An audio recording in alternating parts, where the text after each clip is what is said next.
I need to say this. Do you know that our senators are one of the problems we get for Nigeria? Because I have said it before, if at all our senators are working, the governors are working, House of Representatives on their own are working, the way Nigeria is today, Nigeria will be better than so many countries in the whole world today. Because these people, according to him now, because somebody blew a whistle yesterday that is causing all this thing now, that have made so many people to be asking questions. Does it mean that these people are receiving 500M every month? Or is it every month? Or is it every year? But according to my Senator Inaya Baribe from Abia State, he said that he received 266M, not 500M.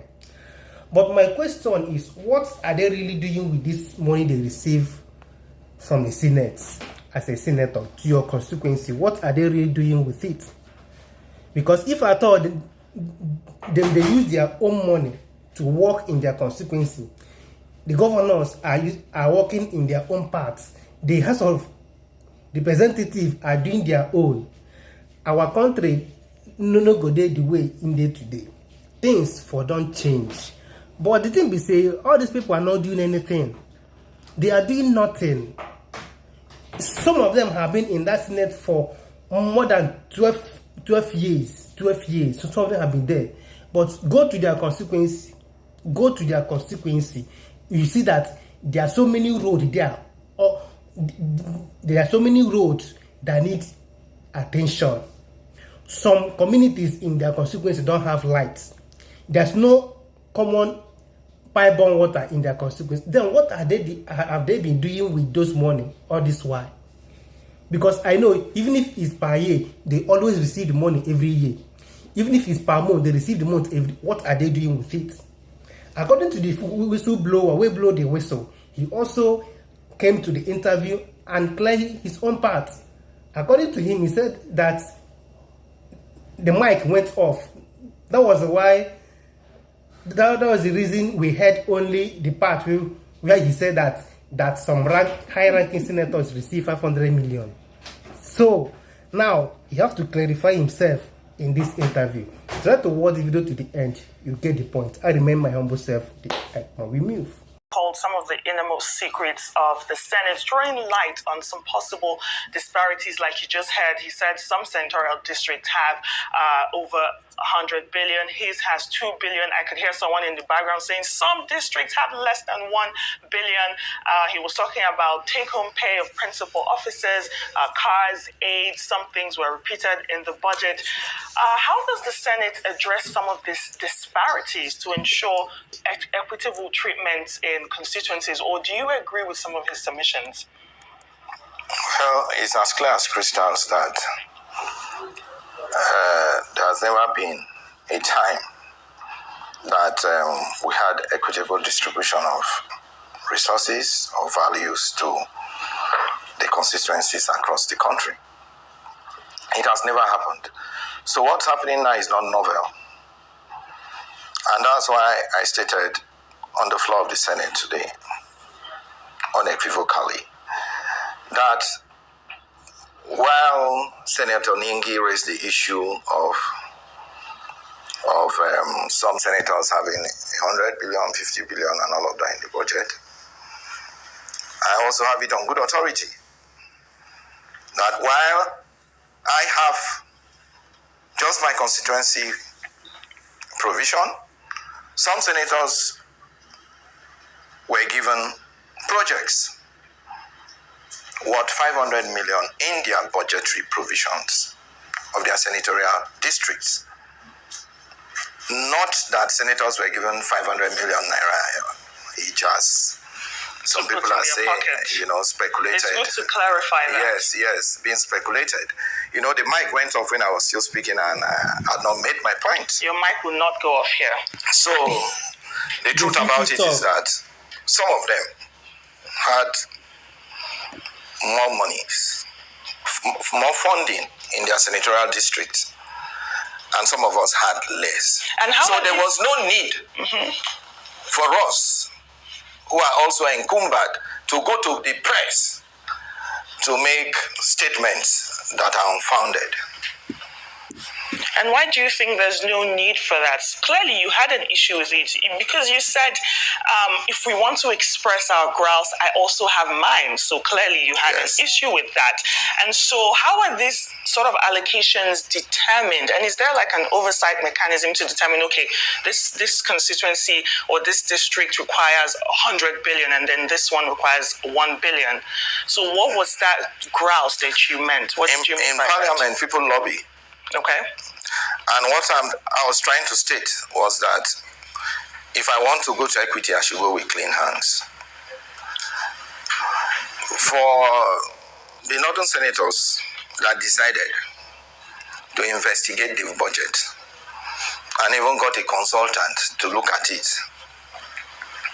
I think that they decided to do that before Senator Abdul Ningi, who is the leader of that forum, took it up. I don't think it was necessary for them to do that and even go to the press. I think it would have been brought to the floor of the Senate in an executive session, discussed. Because you discover that when the chairman of appropriations, Senator Olamilekan, explained the situation, the 3 trillion that is speculated was discovered to have been captured under the GOE's Judiciary, National Assembly. Those items are on first line charge. Those are budget line items that are on the first line charge. And so it was like an optical illusion. That was a fallacy. The 3 trillion was just a fallacy. If it was brought and discussed on the floor of the Senate, even in an executive session, that would have been explained.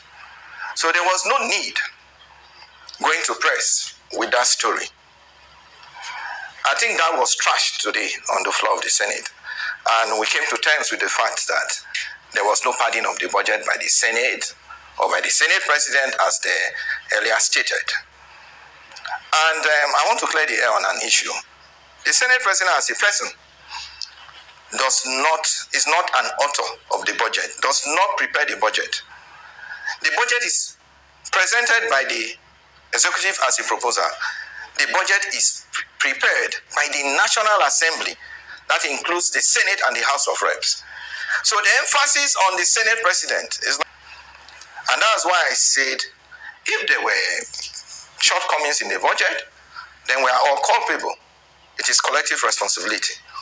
I mean, Senator Ningi mentioned that he had gone with some other senators to the Senate President with the issues, and the Senate President agreed, stating that he told him that, look, you need to come back with more evidence before he went to the press.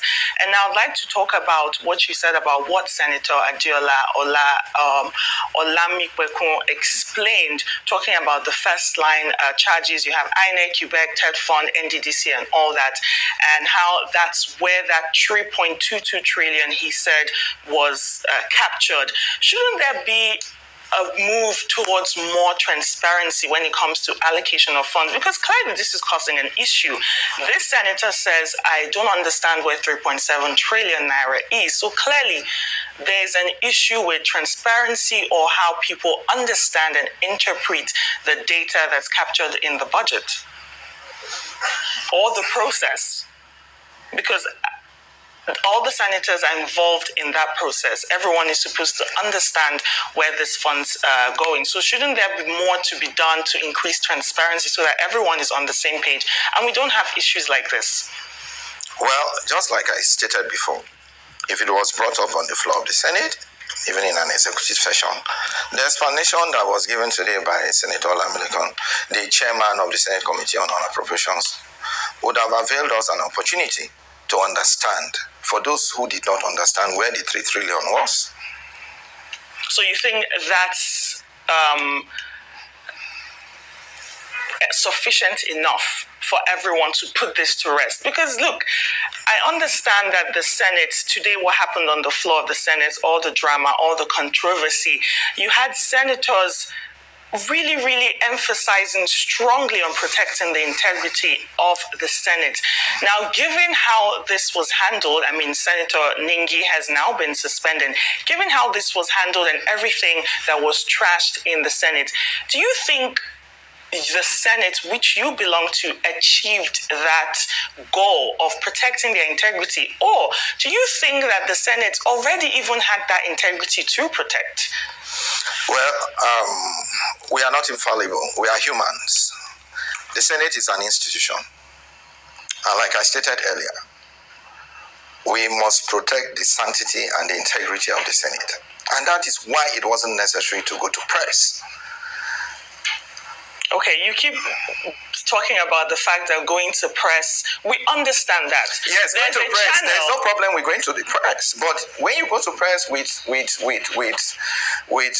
figures that are unfounded or with allegations that cannot be substantiated, then there's a problem. Yes, I understand. But you keep focusing on the fact that going to the press shouldn't have been the first call. Yeah. The first call should have been bringing it to the floor. Now, what I'm getting at is, why should there even be that need to have this sort of discrepancy? It's put a crack between the people of Nigeria and the Senate or the House of Assembly as a whole. That's what I'm coming to. There's sort of that fundamental mistrust between the people and the legislature. And now there's also an argument. Critics have been saying, look, there was a hasty passage of the 2024 budget by the House of Assembly, and this may have now contributed to this current controversy that we're facing. What are your thoughts on that? Anyway, we had to hurriedly pass the budget because of our commitments to the people. But is a budget something to be hurriedly passed? Yes, we wanted to achieve the January to December budgetary system. And that was why we hurriedly did it. We had sleepless nights. I'm a member of the Appropriations Committee, and I know we had sleepless nights, and we had to have joint committee meetings with budgetary sessions with the House of Reps.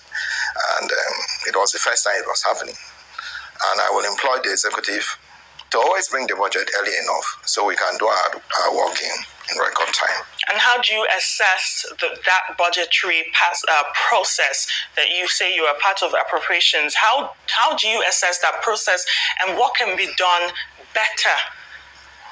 You've mentioned one thing, the executive should do better to bring it in earlier. What else can the Senate do to make sure that this process is transparent? I remember one senator said,